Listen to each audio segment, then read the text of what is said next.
hoy, 20 de febrero del 2020, se hace necesario explicar al público en general y al gremio al que represento, al gremio empresarial nacional de transporte gente, a mis transportadores especiales, qué es lo que está pasando con el tema Uber y plataformas ante la manifestación hoy de Uber de seguir prestando el servicio en arrendamiento de vehículos. Entonces, lo primero que tenemos que analizar es que Uber y las plataformas en general y cualquier persona que quiera entregar un vehículo a un tercero para su movilización siempre ha tenido dos alternativas claras para poder prestar el servicio o para poder prestar ese vehículo para la movilización de un tercero.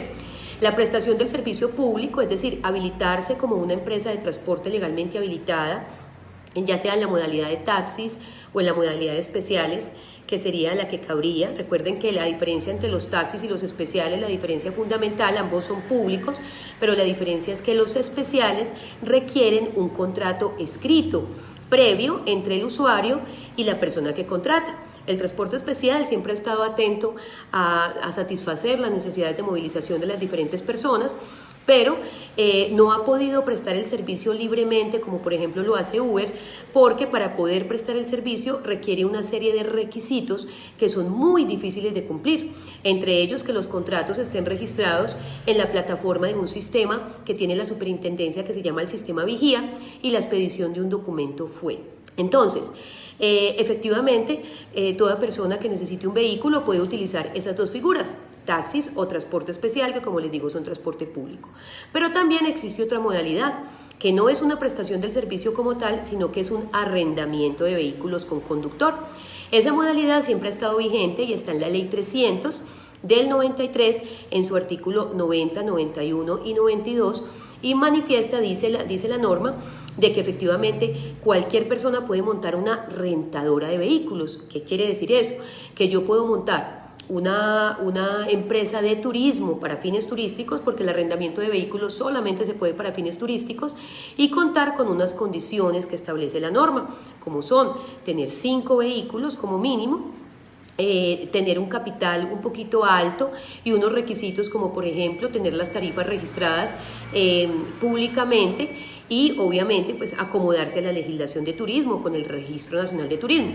Esa alternativa siempre la ha tenido Uber, es decir, Uber tiene dos alternativas: o convertirse en empresa de transporte de taxis o convertirse en una empresa de transporte especial.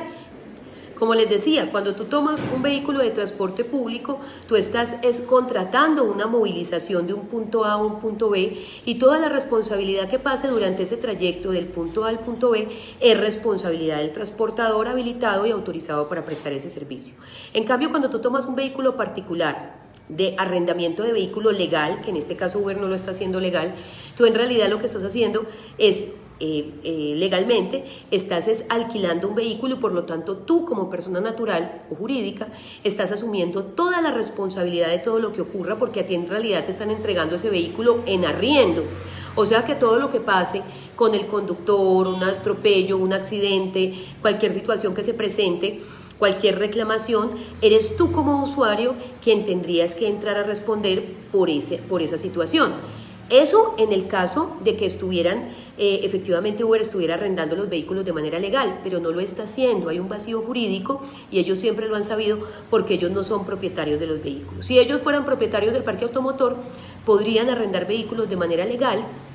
pero adquirirían unos riesgos grandísimos, porque al ser propietarios de los vehículos tendrían que hacerse cargo del tema de fotomultas, del tema de conductores. Entonces ellos quieren como una figura intermedia que en Colombia no existe, pero siempre se les ha dado las facilidades para que ellos presten ese servicio. Bueno, sobre ese tema y en vista de los graves perjuicios que se están generando por parte de esta plataforma para las empresas de transporte especial, nosotros ¿qué le estamos pidiendo al gobierno? Pues lo normal que pediría cualquier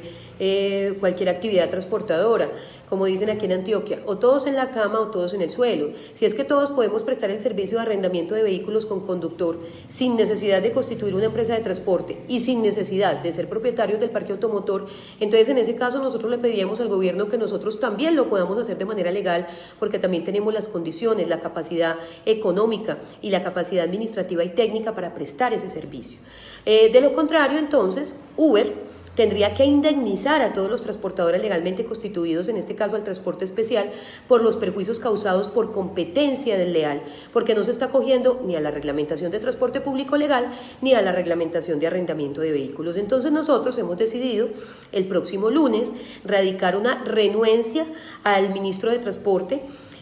para que el ministro controle este tema de las plataformas y para que tome una decisión con nosotros, que estamos siendo muy perjudicados, no solamente por el tema Uber, porque en realidad nosotros tenemos servicios escolares, empresariales que siguen funcionando, sino porque en realidad para nosotros es muy complicado que nosotros tengamos una serie de requisitos tan grandes en seguridad social, en mantenimiento preventivo, etcétera, y que pues unos vehículos anden por ahí sin absolutamente nada, sin pagar impuestos, etcétera.